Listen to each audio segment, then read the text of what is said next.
I'm Emily. I'm Jonathan. I'm Patience. And we're here today to talk to you about Justice.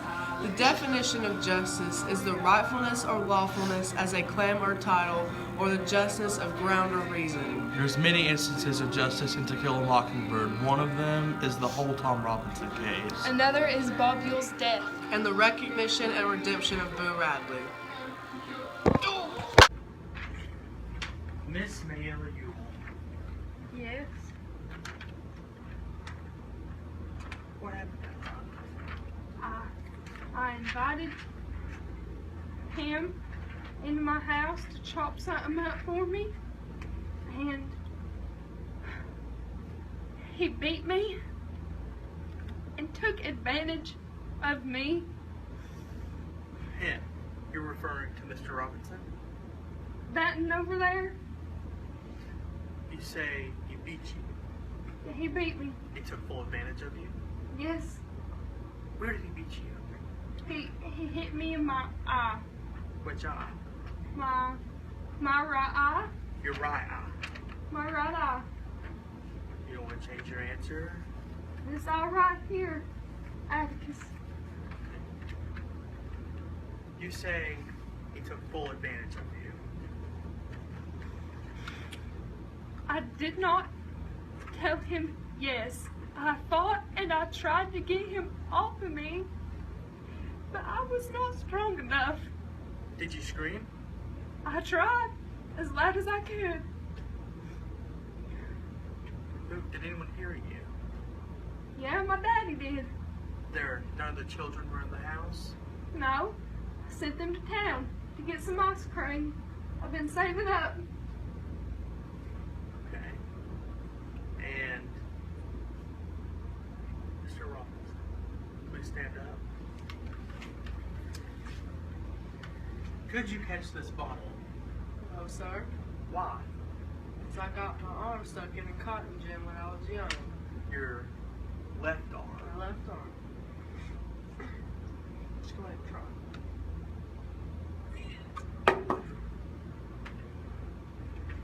Miss Yule, if he hits you in your right eye, how could he put his left arm like this? I don't know. I just know that he beat me and raped me when all I asked of him was a simple favor. I saw him walking down the street and I thought, there's a man, he can come in and help me. He came in and I expected nothing less than help, but I was taken advantage of instead by that man. Okay. If you don't believe me, if you fine gentlemen don't believe me, then you're all scum and lousy and worthless, and I don't deserve this. I don't deserve any of this. As Harper Lee said in To Kill a Mockingbird, in the secret courts of men's hearts, Atticus had no case. Tom was a dead man the minute Mayella Yule opened her mouth and screamed. This shows that Atticus didn't really have a chance of winning the case, but he still tried his hardest. He still wanted to fight for Tom's justice. He still wanted Tom to be treated fairly, even though that wasn't the case. He had people telling him throughout the story that it was a bad idea, that he shouldn't be doing it, that it's going to tarnish his career. Even Calpurnia said folks don't like to have somebody around know more than they do. It aggravates them. You're not going to change any of them by talking right. They've got to want to learn. There's nothing you can do but keep your mouth shut and talk their language. She believed that Tom was an innocent man, but she still didn't want Atticus to do this because she was afraid that it was going to hurt him or hurt even Scout and Jim. He still wanted to prove Tom innocent because it was the right thing to do. Even he said, I'm no idealist to believe firmly in the integrity of our courts and in the jury system. That's no ideal to me. It's a living, working reality. Gentlemen, a court is no better than each man of you sitting before me on this jury. This shows that even Atticus didn't believe that he was going to win. Didn't believe in the court system because he knew it was rigged. He knew that because Tom was black, that he wouldn't win, that he would be sent to death, even with all of the evidence pointed against him. That every bit of evidence supported his case, but he was still found guilty because of his race. Atticus wanted to show people that just because he was black doesn't mean that he was automatically guilty. He wanted to fight for his justice throughout the whole story, and he stuck with it. He didn't try to back down. He didn't try to back away. He didn't get scared. He stuck to it the entire time and fought for Tom's justice throughout the whole story. Go. Well, Boo, what are you doing here?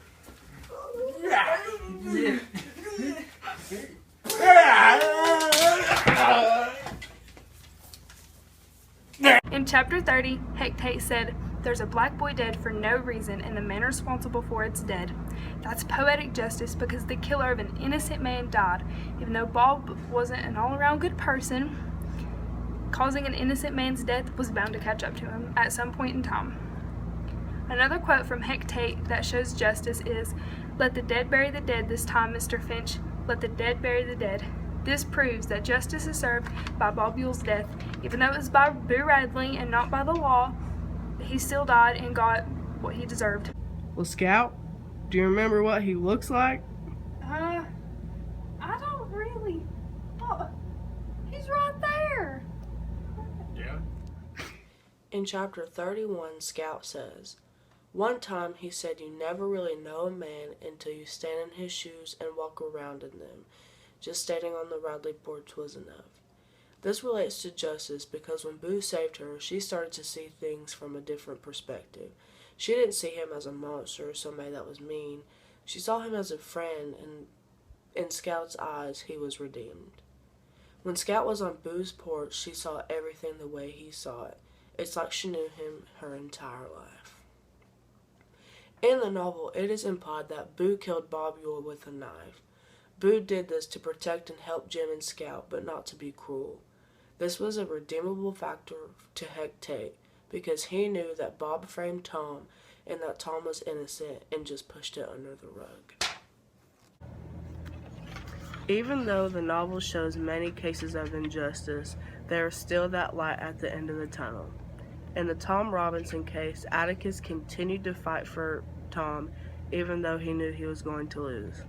Back then, it was a very big deal for a white man to do this sort of thing for a black man, especially in court. Another case is when Bob Buell received poetic justice at the end of the novel whenever he died. The last case of justice to discuss is when Boo Radley received redemption and recognition of being a kind-hearted person despite their depiction of him as a monster. People today need justice, not just in a courtroom in real life.